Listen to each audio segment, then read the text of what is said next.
सलाम सर्वांना. मिशन आणि मिशनरी कार्य याची माहिती देताना मला आनंद होत आहे. माझं नाव मनोज स्वर्गे.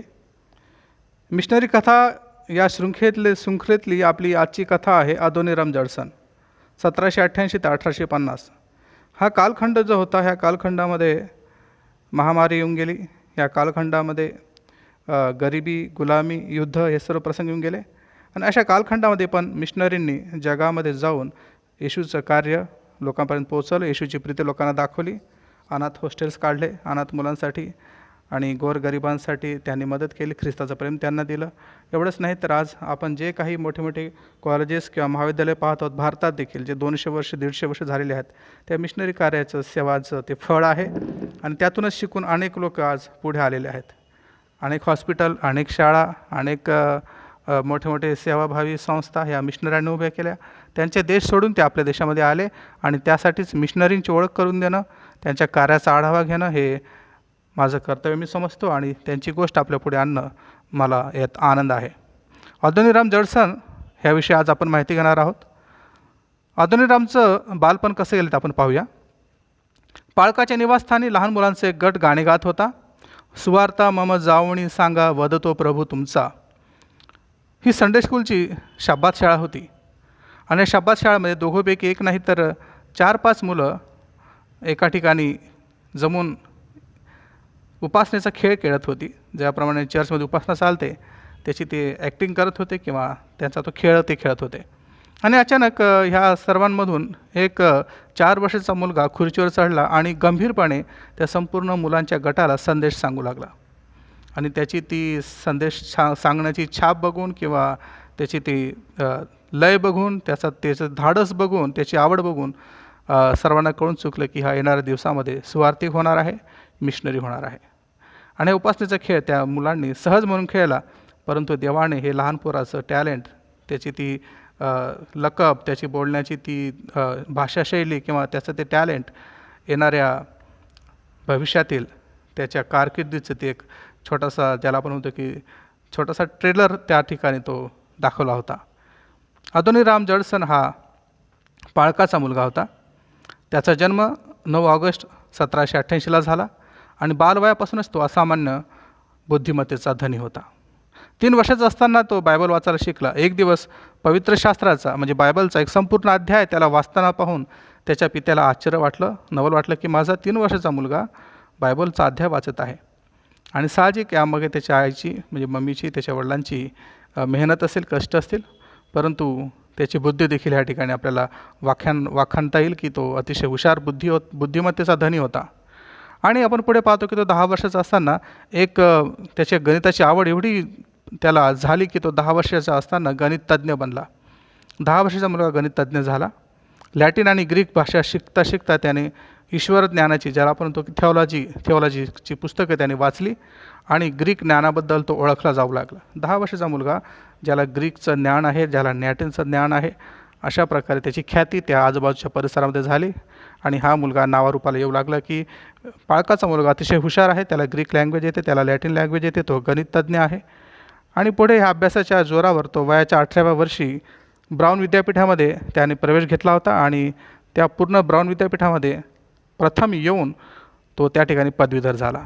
18 वर्षाचा मुलगा विद्यापीठामध्ये प्रथम येणं, प्रथम क्रमांकाने पास होणं, पदवीधर होणं म्हणजे डिग्री होल्डर होणं, त्याला डिग्री मिळणं 18व्या वर्षी, ही खूप अशक्यप्राय गोष्ट आहे आपल्यासाठी तरी, निदान आजच्या पिढीसाठी तरी. 18व्या वर्षी बहुतेक मुलं 12वी पास होत नसतात किंवा कामधंद्याला लागत नसतं. हा मुलगा पदवीधर झालेला होता.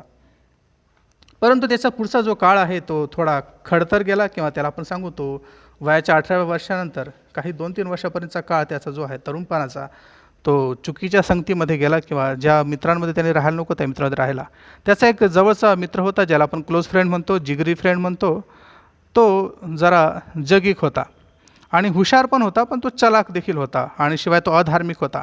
आणि त्याच्या संगतीचा परिणाम म्हणून अदोनीरामसुद्धा अधार्मिक झाला. आणि त्याच्या मित्राचा जसा विश्वास होता तसा विश्वास याचा झाला. हा देखील देवाला नाकारू लागला, हा देखील चमत्कार नाकारू लागला. आणि अदोनीराम म्हणू लागला की व्यक्तिगत देवाची ओळख होणे शक्य नाही, देव माझी व्यक्तिगत भेट घेऊ शकत नाही. देव ही संकल्पना सर्वांसाठी आहे किंवा सार्वभौमिक आहे, ती जागतिक आहे, ती व्यक्तिगत असू शकत नाही, असा त्याचा विश्वास झाला. आणि म्हणून ही गोष्ट पाहून किंवा ऐकून त्याच्या आईवडिलांना खूप वाईट वाटलं की देवाने दिलेला आपला हा एकच मुलगा आणि त्याच्यात देखील अशा गोष्टी आपल्याला ऐकायला मिळत आहेत. हुशार होता, 3 वर्षामध्ये बायबल वाचायला शिकला, 10व्या वर्षी गणितज्ञ झाला, ग्रीकमध्ये मास्टर होता, 18व्या वर्षी याने विद्यापीठात प्रथम क्रमांक मिळवला आणि हा तरुणपणामध्ये बघा कशा मित्रांच्या नादी लागलेला आहे. आपल्या जीवनात प्रियांनो असंच होतं. आपण लहानपणी हुशार असतो, चुणचुणीत असतो, देवाची आवड असते, खूप छान संडे स्कूलमध्ये गीता म्हणतो आणि आपल्या आईवडिलांना वाटतं की माझा पोरगा खूप छान देवाचा सेवक बनेल किंवा काहीतरी मोठं पद त्याला मिळेल, काहीतरी जॉब करेल, आमचं मान सन्मान, आमचा गर्व आमचा मुलगा असेल. परंतु तरुणपणात पाऊल पडताच बरोबर काही चुकीची संगत आपल्या मुलांना मिळते आणि मग ते वाहवत जातात, ते जगीक बनतात आणि देवाचं अस्तित्वच नाकारतात. देव नाही अशी काहींची कल्पना होऊन जाते आणि देवाच्या संकल्पनेवरच ते प्रश्नचिन्ह निर्माण करतात आणि मग साहजिकच आहे, आईवडिलांना प्रश्न पडतो, चिंता वाटू लागते, काळजी वाटू लागते की माझ्या मुलाचं कसं होईल. सेम कंडिशन अदोनीरामची पण होती. त्याच्या जीवनात हे प्रसंग आले, त्याच्या जीवनामध्ये वयाचा हा चढ उतार आला आणि तो देखील काही काळासाठी का असेना देवापासून दूर गेला होता. परंतु लवकरच देवाने त्याची भेट घेतली. त्याचा जो मित्र ज्याने देवाला नाकारलेलं होतं तो एक दिवस त्याच्या बाजूच्या खोलीमध्ये कण्हत पडलेला त्याला आढळला.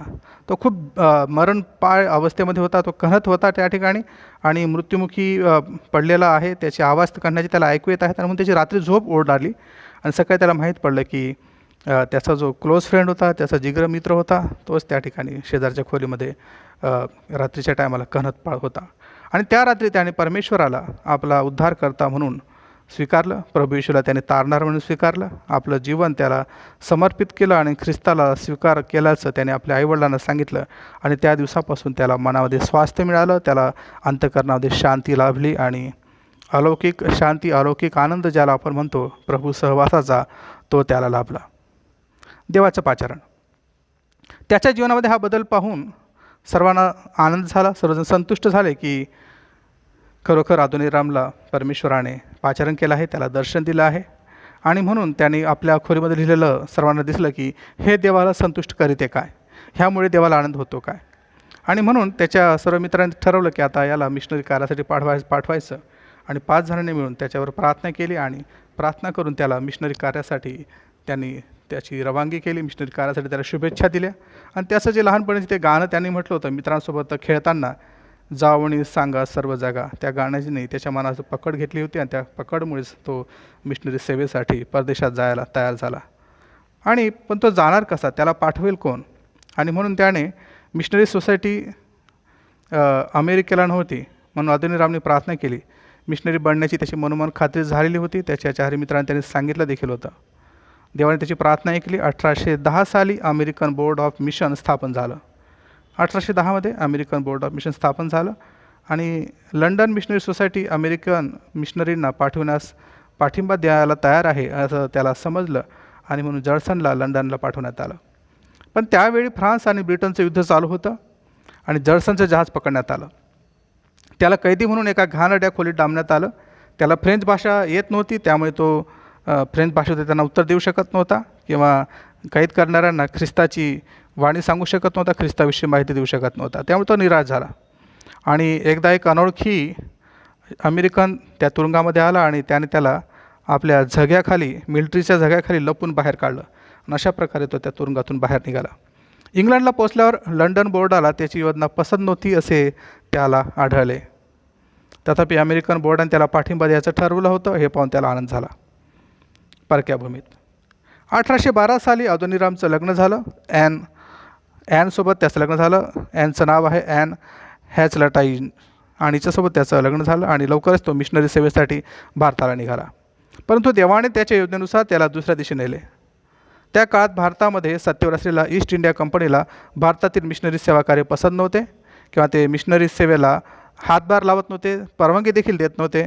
कारण मिशनऱ्यांचं कार्य होतं सत्ता स्थापन करणं, राजकीय राजवट बसवणं आणि लोकांचा छळ करून त्यांच्यावर आतोनात कर लावून त्यांना जेरीस आणणं आणि तो पैसा जो आहे तो ब्रिटनमध्ये पाठवणं. पण मिशनरी कार्य जे आहे ते ह्या उलट होतं.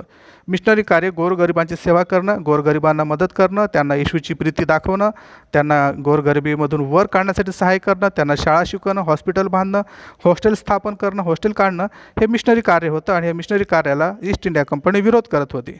त्यामुळे त्यांनी अदोनीराम जडसनला त्या प्रवासामध्ये, समुद्राच्या प्रवासामध्ये त्यांना त्या तळावर त्या किनाऱ्यावरती उतरायलाच मनाई केली आणि पुन्हा त्याला अमेरिकेला जायचा हुकूम दिला. आणि तो निराश झाला. त्याला वाटलं मी एवढ्या दूर आलो आणि मला जर भारतामध्ये मिशनरी सेवा करता येणार नाही तर काय व्हायचं. पण मिशनरी म्हणून त्याला पाचारण भारतासाठी केलेलं नव्हतं. त्यामुळे त्याने तिथंच राहायचा निर्णय केला आणि त्याला एका विभागातून दुसऱ्या विभागात पाठवण्यात आलं आणि पुढे त्याचं जहाज जे आहे ते भारताकडून वळलं आणि ब्रह्मदेशामध्ये गेलं. ब्रह्मदेश ज्याला आपण आजचा म्यानमार म्हणतो. आणि रंगूनना ते उतरले आणि ह्या ठिकाणी ब्रह्मदेश हीच त्याच्यासाठी देवाने निवडलेली भूमी होती, त्याच्यासाठी देवाने दिलेलं कार्य होतं हे त्याला कळून चुकलं आणि त्या दिवसापासून तो ब्रह्मदेशचा म्हणजे म्यानमारचा मिशनरी म्हणून ओळखला गेला. तत्कालीन ब्रह्मदेश.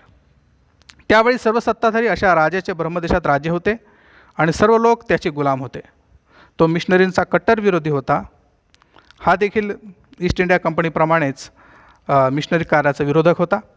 ब्रह्मदेशात बौद्ध धर्म चांगलाच प्रस्थापित झालेला होता. तेथे कोणीच ख्रिस्ती नव्हते आणि ख्रिस्ताविषयी कोणी ऐकलेही नव्हते. त्यामुळे ख्रिस्त कोण आहे याची माहिती देखील कोणाला नव्हती आणि ख्रिस्ताविना लोक दुःखी आणि जड अंतकरणाने जगत आहे हे जडसन जोडप्याला माहीत झालं. त्यांनी पाहिलं आणि त्यामुळे त्यांना दुःख झालं. त्यांनी खूप परिश्रम केले, भाषांचा अभ्यास सुरू केला. त्यासाठी लोकांना ख्रिस्ताविषयी समजून घेण्यासाठी त्यांनी ब्रह्मी भाषा शिकण्याचा मार्ग अवलंबला आणि ते 1.5 वर्षामध्ये ब्रह्मी भाषा शिकले आणि 1.5 वर्षाने ॲनला वैद्यकीय मदतीसाठी मद्रासला जावं लागलं आणि अदिनारामने एकट्यानेच त्या ब्रह्मी भाषेचा अभ्यास चालू ठेवला आणि लवकरच त्यांना पुत्रप्राप्ती झाली. परंतु ह्या पुत्रप्राप्तीचा आनंद जो आहे तो काहीच काळ टिकला. 8 महिन्यानंतर त्यांचं बाळ मरण पावलं. पहा प्रियांनो, एक जोडपं जे अमेरिकेहून येतं, भारतामध्ये त्यांना सेवा करायची असते, परंतु ईस्ट इंडिया कंपनी त्यांना सेवा करायसाठी मनाई करते. ते ब्रह्मदेशात जातात. तिथलचा राजा देखील कट्टर मिशनरी विरोधी आहे. तो देखील त्यांना त्या ठिकाणी सेवा करू देत नाही. शेवटी ते ब्रह्मी भाषा शिकायचा प्रयत्न करतात. 1.5 वर्षापर्यंत ब्रह्मी भाषा शिकतात. अशामध्ये त्याची पत्नी मद्रासला येते आणि त्या ठिकाणी आल्यानंतर ज्याला आपण आज चेन्नई म्हणतो त्या ठिकाणी तिला पुत्रप्राप्ती होते आणि त्या ठिकाणीच 8 महिन्यानंतर त्यांचं बाळ मरण पावतं. परिश्रम.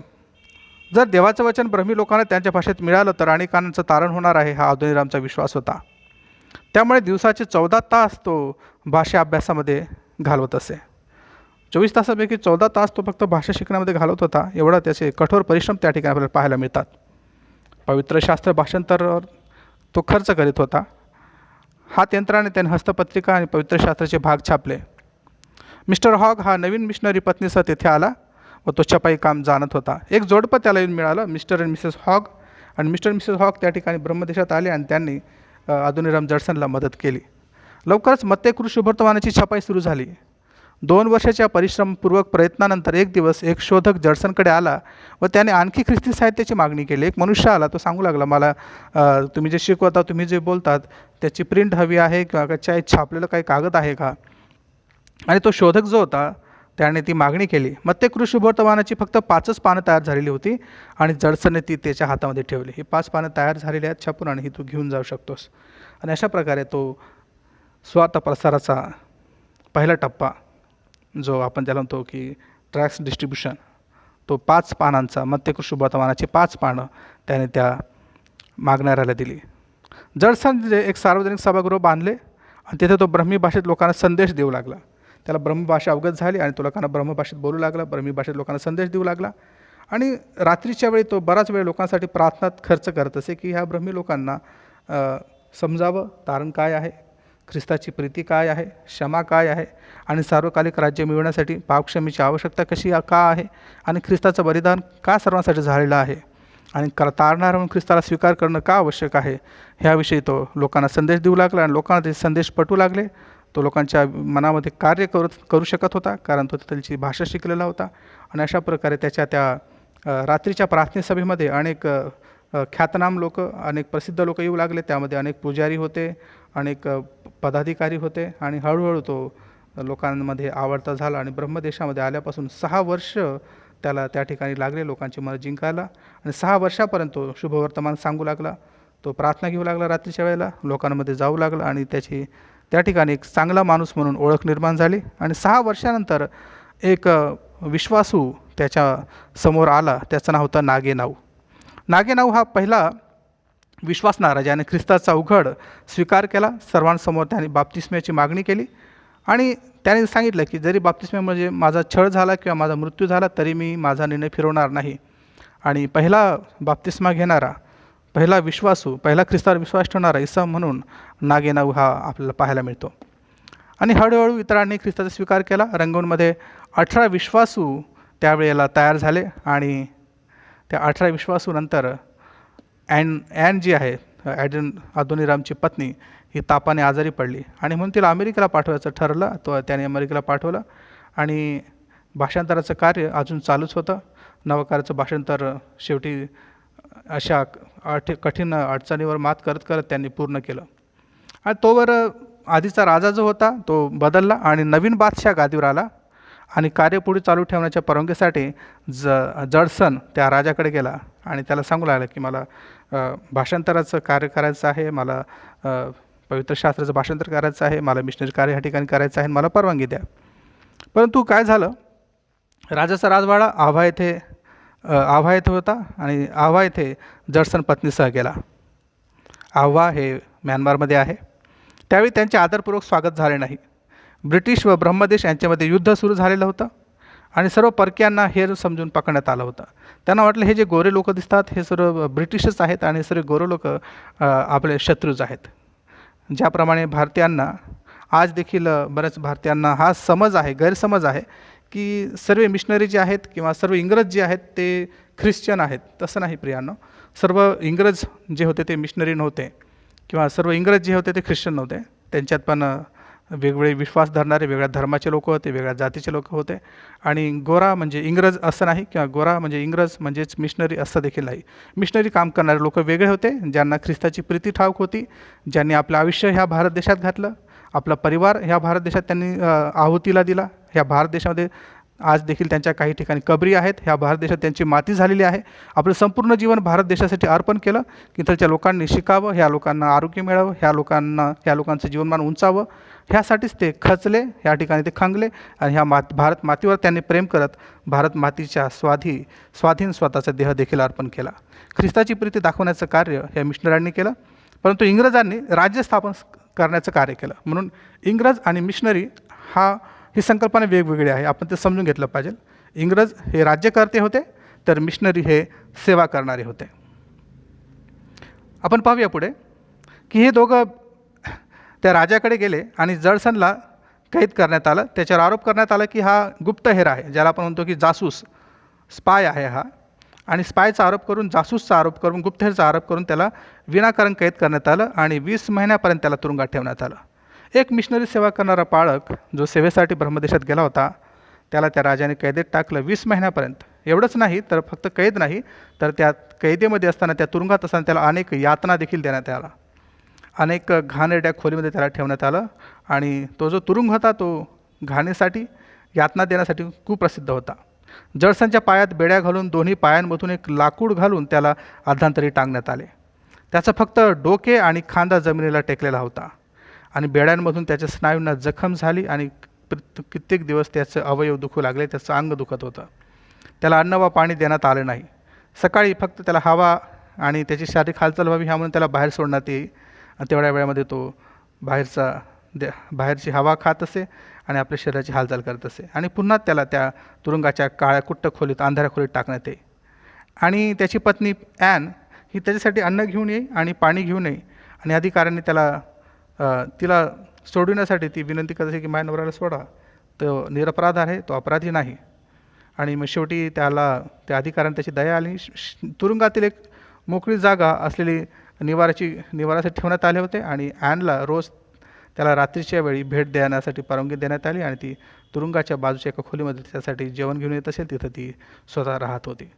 त्यांना भीती वाटली. ब्रह्मी अधिकारी शेवटी त्यांचं हे प्रेमळ वागणं बघून, त्यांचा व्यवहार एकमेकाशी बघून, अधिकाऱ्यांशी बघून त्यांना कुठेतरी देवाचं भय वाटलं आणि त्या नवा कराराच्या कागदांचा संरक्षण व्हावं ह्यासाठी ॲनीने पण एक युक्ती लढवली. तिने सर्व नवा कराराचे कागद जे आहेत ते आपल्या उशीमध्ये कोंबले आणि ती उशी तिने तुरुंगामध्ये जडसनकडे आणून दिली, अदोनिराम जडसनकडे. आणि रात्रंदिवस ते नवा कराराची त्या कागदांची काळजी घेऊ लागले. प्रियांनो, आपण सहजच पवित्र बायबल वाचतो आणि कुठेही ठेवून देतो, परंतु ते पवित्र बायबल आपल्यापर्यंत भाषांतरित होऊन येण्यासाठी मराठीमध्ये, हिंदीमध्ये, इंग्रजीमध्ये कोणत्याही भाषेत आपण ज्या भाषेत वाचतो त्याचं भाषांतर होऊन येण्यासाठी अनेक मिशनऱ्यांनी जीवाचे रान केलेलं आहे. रात्रंदिवस ते राबले आहेत. परक्या देशामध्ये, खेड्यापाड्यात ते राहिले आहेत, तुरुंगात राहिले आहेत. हीच अशी जी कथा आडोनीराम जडसनची आहे. आपण मागे विल्यम केरीची कथा वाचली. त्यांनी भाषांतराचं काम केलं. त्याचा परिवार ह्या ठिकाणी खंगला, संपला आणि तो कधीच आपल्या मायदेशी परत जाऊ शकला नाही. आडोनीराम जडसनचं पण काहीशी अशी स्टोरी आहे. पूर्ण स्टोरी वाचल्यावर तुम्हाला कळेलच. फक्त आपण वाचून सोडून देतो किंवा सहज ठेवून देतो, पण हे पवित्र बायबल, पवित्र शास्त्र, हा नवा करार किती अद्भुतरित्या, किती अफाट प्रयत्नानंतर, किती अपार कष्टानंतर आपल्या हातात आलेला आहे, हे जेव्हा आपल्याला कळेल तेव्हाच आपल्याला ह्या पवित्र शास्त्राचं महत्त्व वाटेल. आपण पुढे पाहूया. आणि अशा प्रकारे ती उशी जडसनकडे होती. त्या उशीमध्ये नव्या कराराचे काही कागद त्याने लपवले होते, कारण की न जाणो हे लोक म्हणजे सैनिक आपल्या घरात घुसतील, आपल्या घराची झाडाझडती घेतील आणि हे नव्या कराराचे कागद जर यांना सापडले तर ते जाळून टाकतील. त्या समयाला ॲनला मुलगी झाली आणि तिला जडसनकडे दाखवण्यासाठी ती घेऊन आली. त्याला पुन्हा आतील तुरुंगात टाकण्यात आले होते, जिथं अंधारी खोली होती, गडद अंधार होता आणि दरवाजाच्या फडीतून फक्त त्याला हवा आत येत होती. काही काळानंतर जडसन आणि त्याच्याबरोबरच्या कैद्यांना अचानक काही मैलावरील एका खेड्यामध्ये हलविण्यात आले. त्याच्यासोबतचे जेवढे सहकारी होते त्या सर्वांना आणि जडसनला एका खेड्यावर हलवण्यात आलं. त्यांची ट्रान्सफर त्या ठिकाणी दुसऱ्या तुरुंगात करण्यात आली. तापाने अशक्त झालेल्या अवस्थेमध्ये पायातून रक्त गळत असताना देखील कित्येक मैल पायी चालला. आडोनीराम जडसन सेवक म्हणून गेला होता, मिशनरी म्हणून गेला होता. तुरुंगात 20 महिने राहिला, जवळपास 1.5 वर्ष आणि 2 महिने. आणि अशामध्ये तो रक्ताळलेल्या पायाने अनेक मैल पायी देखील चालत गेला. ॲन तिच्या लहान बाळासोबत त्याच्या पाठोपाठ चालत होती. पुढे नवरा कैद्यांसोबत चालत आहे, पायातून रक्त निघत आहे, अशक्त झालेला आहे. आणि ही एका पाळकाची पत्नी, ॲन मिशनरीची पत्नी, आपल्या लहान बाळाला घेऊन त्याच्या पाठोपाठ चालत होती. आणि शेजारच्या धान्य गोदामामध्ये तिने राहायची परवानगी मागितली की माझ्या नवऱ्याला जिथं ठेवले त्याच्या बाळाच्या खोलीत मला राहू द्या, कारण लहान बाळ आहे, त्या लहान बाळाला मला वारंवार त्याला दाखवावं लागत आहे, माझ्या डोळ्यापुढे मला माझा नवरा असायला हवा. अशा प्रकारे उभयंतांनी ब्रह्मदेशामध्ये त्या राजाचा देखील छळ सहन केला.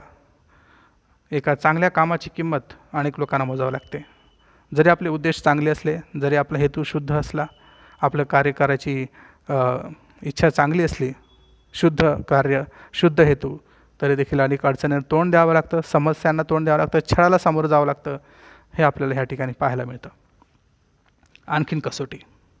20 महिन्यांच्या यातनामय काळानंतर त्याला मुक्त करण्यात आलं, त्याची सुटका झाली. सरकारसाठी मग त्याला काम देण्यात आलं की तू दुभाषेचं काम कर. दुभाषा म्हणजे ज्याला आपण म्हणतो ट्रान्सलेटर. आणि मग तो ट्रान्सलेटरचं काम सरकारतर्फे करू लागला, त्या राजाच्या तर्फे. जर कोणी फॉरेनर तिथं आला, मिशनरी तिथे आला किंवा इंग्रज तिथे आला तर ह्या लोकांना इंग्रजीमधून तो त्यांच्या ब्रह्मी भाषेमध्ये सांगत होता आणि ब्रह्मी भाषेचं संभाषण तो इंग्रजीमध्ये ह्या लोकांसाठी करून देत होता. अशा प्रकारे तो ट्रान्सलेटरचं काम करू लागला. आणि 6 आठवड्यानंतर त्याला घरी जायची परवानगी देण्यात आली. परंतु तो घरी तर गेला, पण एक दुःखद दृश्य त्याची वाट पाहत होता. एका खोलीमध्ये एक ब्रह्मी स्त्री अर्धपोटी मुलीसह राहत होती, अर्धपोटी मुलीसोबत राहत होती. आणि शेजारच्या खोलीमध्ये ॲन कसल्या तरी गंभीर तापाने आजारी पडलेली होती.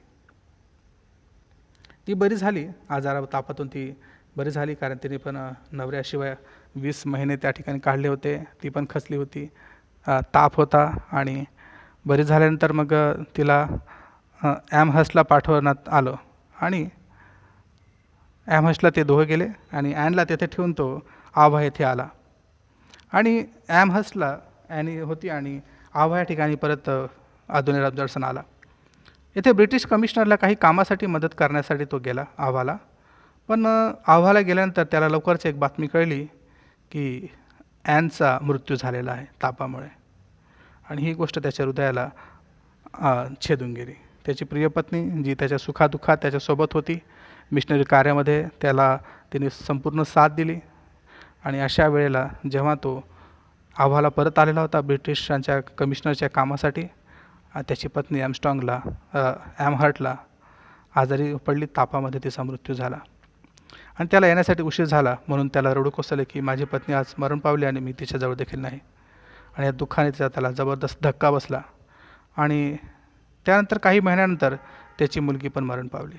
पहा प्रियांनो, त्याची पत्नी मरण पावली, त्याची मुलगी मरण पावली आणि आधी आपण पाहिलं की त्याचं 8 महिन्याचं बाळ देखील मरण पावलं होतं. म्हणजे त्याच्यासमोर आता 3 मृत्यू झाले त्याच्या प्रिय लोकांचे.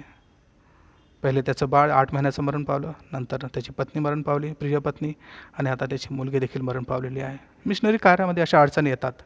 छळ होतो, मानसिक आघात होतात, मनुष्य अक्षरशः डिप्रेशनमध्ये जातो आणि ह्या गोष्टीचा अनुभव अनेक मिशनऱ्यांनी घेतला आहेत आणि आज देखील काही सेवक घेत असतील. परंतु या सर्वांना मला एकच सांगणं आहे की प्रभूचं कार्य ज्याप्रमाणे मिशनऱ्यांनी कायम ठेवलं, सतत चालू ठेवलं, दिलेली सेवा पूर्ण केली, आपली धाव पूर्ण केली, त्याप्रकारे आपण विश्वास ठेवायला हवा आणि मिशनरींकडून आपण प्रेरणा घ्यायला हवी. जरी कुटुंब उद्धत झालं, जरी छळ झाले, जरी अतोनात हाल झाले, तरी सेवा कधीही अर्धवट सोडू नये. हेच शिक्षण आपल्याला या मिशनरी कथांमधून पाहायला मिळतं. पुढे, शारीरिक अशक्तपणा व दुःखभारामुळे जडसन खचून गेला होता. सर्वांपासून स्वतःला अलग करून तो जंगलामध्ये एका झोपडीत राहू लागला आणि काही काळ तो त्या जंगलात राहिला. साहजिक आहे, तो खचला होता, तो डिप्रेशनमध्ये गेला असेल, त्याला एकटं राहायला आवडलं किंवा त्याला एकटं राहावंसं वाटलं. कदाचित त्या पिरियडमध्ये त्याने आपल्या निर्णयांना काही वेळा दोष दिला असेल, एकांतात त्याने स्वतःशी चर्चा केली असेल. आपण त्याची मानसिकता समजू शकतो, आपण त्याची भावना ह्या ठिकाणी समजू शकतो. आपण कल्पना करू शकतो की तो कोणत्या अवस्थेमधून त्या ठिकाणी गेला असेल. म्हणून काही काळ तो जंगलामध्ये एका झोपडीत राहिला. परंतु लवकरच तो ह्या सर्व डिप्रेशनमधून बाहेर निघाला, या मनस्थितीमधून बाहेर निघाला आणि स्वतःला सावरत, सर्व गोष्टीमध्ये सावरत त्याने अनुभवलं की देव त्याच्या जवळ त्याला घेत आहे आणि देव त्याच्या जवळ आहे ही जाणीव त्याला झाली आणि त्याने शंका बाळगली नाही की देव दुःखात त्यासोबत आहे. आणि म्हणून तो नंतर मोलमीन येथे गेला आणि तेथे सुवार्ता व भाषांतराचं कार्य तो करू लागला. त्याचा परिवार पूर्ण नाश झालेला होता, त्याचा परिवार संपून गेलेला होता, पण पुन्हा एका नव्या उभारीने तो मिशन कार्यामध्ये जोडला. पुन्हा एका नव्या उभारीने तो शुभवर्तमान सुवार्ता प्रसार ज्याला आपण म्हणतो त्याचं कार्य आणि भाषांतराचं कार्य करू लागला. लवकरच तेथे एक मंडळी स्थापन करण्यात आली. 1834मध्ये त्याने संपूर्ण पवित्र शास्त्राचं ब्रह्मी भाषेत भाषांतर केलं. पुन्हा एकदा मी सांगतो, 1834 साली संपूर्ण पवित्र शास्त्राचं संपूर्ण बायबलचं ब्रह्मी भाषेमध्ये भाषांतर करण्यात आलं आणि ते ऑधोनीराम जडसनने केलं. एवढं महान कार्य त्याने आपल्या परिवाराच्या मृत्यूनंतर देखील पूर्ण केलं. त्या कार्यापासून त्याला कोणी मागे खेचू शकलं नाही. दुःख, निंदा, पौल देखील म्हणतो की प्रभूच्या प्रीतीपासून आम्हाला कोण अलिप्त करील. उपासमार असो, लढाई असो, दुष्काळ असो, दुःख आहे, सततचे आरोप आहेत, ह्या सर्व गोष्टी ज्या आहेत हे आम्हाला ख्रिस्ताच्या प्रीतीपासून अलग करू शकत नाही. याचं जिवंत उदाहरण आपल्याला ऑधोनीराम जडसनमध्ये पाहायला मिळतं. 1840मध्ये त्याची उजळणी पूर्ण झाली. तोपर्यंत 100हून अधिक बाप्तिस्मे त्याने केले आणि अतिपरिश्रमामुळे त्याला खूपच अशक्तपणा आला आणि त्याला त्याची जाणीव होऊ लागली की तो आता अशक्त होऊ लागलेला आहे. त्याला अशक्तपणाची जाणीव त्या ठिकाणी होत होती. धाव संपली. जवळपास 33 वर्षानंतर जडसन अमेरिकेला मायदेशी गेला, परंतु तो फार काळ तेथे राहिला नाही. अमेरिकेला परत गेला, परंतु साहजिक आहे तो त्या ठिकाणी त्याचं मन लागलं नाही, कारण त्याची प्रिय पत्नी देवाघरी गेली होती, त्याचे दोन्ही लेकरं देवाघरी गेले होते, तो एकटाच होता आणि त्यामुळे अमेरिकेला जाऊन देखील त्याचं मन त्या ठिकाणी रमलं नाही. तो परत ब्रह्मदेशाला आला आणि त्याला त्याचा देश परत पुन्हा दिसला नाही. त्याने ब्रह्मदेशामध्ये येऊन ब्रह्मी लोकांसाठी शब्दकोश ज्याला आपण डिक्शनरी म्हणतो तो पूर्ण केला. त्याने ब्रह्मी लँग्वेज आणि इंग्लिश लँग्वेज यामध्ये दुवा असलेली डिक्शनरी तयार केली. त्याची प्रकृती अधिकच दिवसेंदिवस ढासळत गेली. प्रकृती स्वास्थ्यासाठी त्याने समुद्र प्रवास सुरू केला की त्याला आता अमेरिकेला जाऊन ट्रीटमेंट घ्यायची आहे, आजारपणावर त्याला औषधोपचार करायचे आहेत. परंतु प्रवासामध्ये असतानाच 1850मध्ये तो जहाजामध्ये मरण पावला. त्याला जहाजामध्ये असतानाच अशक्तपणामुळे, आजारपणामुळे त्याला मरण ओढवलं. बरेच लोक प्रार्थना करतात की परमेश्वर आमचा आजार जाऊ दे किंवा आम्हाला आरोग्य दे. जर तू आम्हाला आरोग्य दिलंस तरच तू जिवंत परमेश्वर आहे आणि परमेश्वराने आम्हाला आरोग्य दिलं तरच आम्ही आरोग्य प्राप्त झालं तरच आम्ही देवावर विश्वास ठेवू, किंवा देवाने जर आम्हाला आरोग्य दिलं तरच ख्रिस्त आहे, किंवा तरच आम्ही त्याचा स्वीकार करू, किंवा चमत्कार जर देवाने केला तरच आम्ही नमस्कार घालू. प्रियांनो, अनेक मिशनरी आजारामुळे मरण पावले. संत पौल देखील म्हणतो की माझ्यामध्ये एक वेदना आहे. तो म्हणतो की माझ्यामध्ये एक उणीव आहे. त्याने देवाला विनंती केली की मला या वेदनेपासून सोडव. देव त्याला म्हणतो की माझी कृपा तुला पुरेशी आहे. तो एक कदाचित आपण शारीरिक आजार पण म्हणू शकतो किंवा ज्याला आपण म्हणतो की दुसरं अजून काही. परंतु ह्या ठिकाणी आपण पाहतो की मिशनऱ्यांना देखील आजारपण आले, मिशनऱ्यांना आजारपणामध्ये मरण आले. अदोनीराम जडसन हा त्यातलाच एक. त्याला समुद्र प्रवासामध्ये आजार आला होता. आजाराची ट्रीटमेंट घ्यायसाठी तो अमेरिकेला जात होता आणि प्रवासामध्ये असतानाच 1850मध्ये त्याला जहाजावरच मरण आलं. आणि असं म्हणतात म्हणजे ते त्या लोकांनी तसं केलं की आता त्याचं त्या काळी 5-5, 6-6 महिने समुद्र प्रवासाला लागत होते आणि 5-6 महिन्याचा प्रवास त्या जहाजावर अदोनीराम जडसनचं बॉडी घेऊन जाणं किंवा त्याचं अदोनीराम जडसनचं मृतप्राय देह घेऊन जाणं आणि अमेरिकेला ठेवणं त्यांना परवडणार नव्हतं किंवा त्याला स्टोअर देखील करू शकत नव्हते. त्यावेळेला शीतपेटी नव्हती, जसं आपण आता पाहतो की आताच्या काळात आपल्याला शेवपेट्या आहेत, शीतपेट्या आहेत, तसं त्या देखील नव्हतं आणि एवढा जलद प्रवास देखील तेव्हा नव्हता. आणि म्हणून त्याला समुद्रामध्ये दफन करण्यात आलं, म्हणजे समुद्रात त्याला फेकून देण्यात आलं. एक मिशनरींच्या पोटी, एक पाळकाच्या पोटी जन्मलेला मुलगा जो आपल्या लहानपणामध्ये मुलांसोबत गाणं गात होता सुवार्ता प्रसाराचं, आणि ते गाणं गाता गाता मध्येच तो उठला आणि संदेश देऊ लागला. ते नाटक होतं, परंतु देवाने दिलेली ती पूर्वकल्पना होती की हा पुढे मिशनरी बनेल. आणि 3 वर्षाचा असताना तो बायबल वाचायला लागला होता. 10 वर्षाचा असताना तो गणितज्ञ झाला आणि 18व्या वर्षी त्याने विद्यापीठामध्ये प्रथम क्रमांक मिळवून तो पास झालेला होता. त्याला तो लॅटिनमध्ये तरबेज होता, तो ग्रीकमध्ये तरबेज होता आणि अशा प्रकारे त्याची ओळख होती. आणि आपण पाहतो की पुढे देवाने त्याची पकड घेतली, त्याला पाचारण मिळालं आणि म्हणून तो मिशनरी सेवेसाठी भारतामध्ये आला. परंतु त्याला भारतामध्ये उतरण्यास मनाई करण्यात आली आणि म्हणून तो ब्रह्मदेशात गेला. ब्रह्मदेशामध्ये त्या ठिकाणी त्याने मिशनरी कार्य केलं आणि ब्रह्मदेशामध्ये असतानाच त्याचं पहिलं बाळ 8 महिन्याचं होऊन मरण पावलं. त्यानंतर त्याची पत्नी देखील आजारपणामुळे, सततच्या त्या जाच जुलूममुळे, पतीला झालेल्या अतोनात छळामुळे ती देखील खचली होती. ती देखील आजारपणाने मरण पावली. त्यानंतर काही महिन्यातच त्याची मुलगी देखील मरण पावली आणि हा देखील प्रवासात मरण पावला. प्रियांनो, ख्रिस्तासाठी आपलं सर्वस्व अर्पण करणं, सेवेसाठी आपलीच नाही तर आपल्या परिवाराची पण आहुती देणं, हे आपण मिशनऱ्यांकडनं शिकतो. अनेक महिने ते समुद्राचा प्रवास करून येत होते. आता सहज आपण म्हणतो की मला फॉरेनला जायचं आहे आणि आपण 24 तास 12 तासाच्या प्रवासानंतर फॉरेनला किंवा विदेशात जाऊ शकतो विमानामध्ये. पण तो काळ तसा नव्हता. त्या काळात 5-5, 6-6 महिने समुद्र प्रवास करून ते लोक येत होते. समुद्रामध्ये वादळ उठत होते, समुद्रामध्ये लुटारू होते, लुटारूंचा छळ त्यांना सहन करावा लागत होता, लुटारूंपासून प्राणहानी व्हायची शक्यता होती. वादळ, वारा, संकट, लुटारू ह्यापासून ते वाचून जेव्हा समुद्र किनाऱ्यावर येत होते त्यावेळेला भारतातले राजे असो वा ईस्ट इंडिया कंपनीचे अधिकारी असो ते त्यांना सेवा करण्यासाठी मनाई करत होते.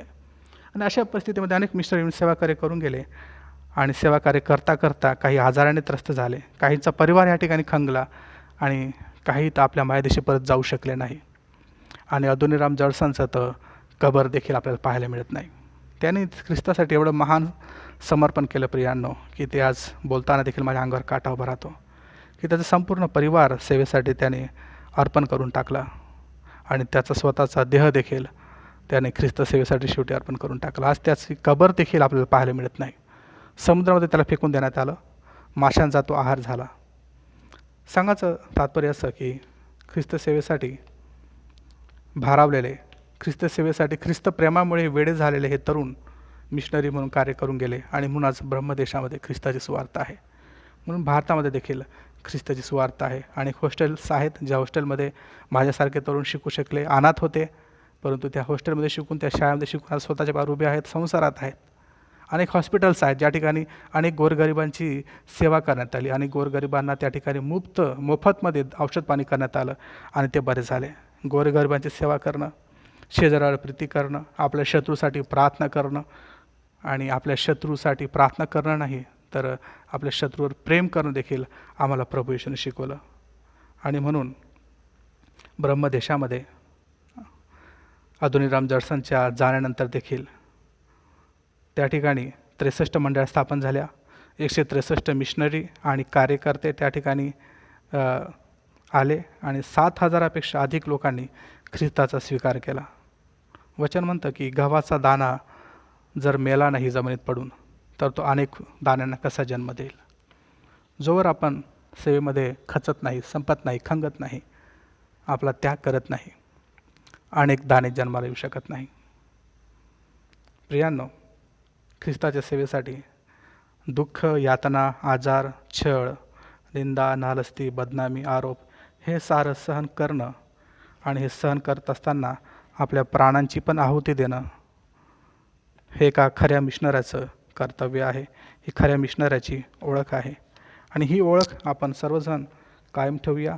मिशनरींपासून आपण कित्ता घेऊया, प्रेरणा घेऊया की प्रभू येशूने जे मला आयुष्य दिलेलं आहे, या आयुष्यामध्ये मी अशाच प्रकारे पुढे जाणार आहे.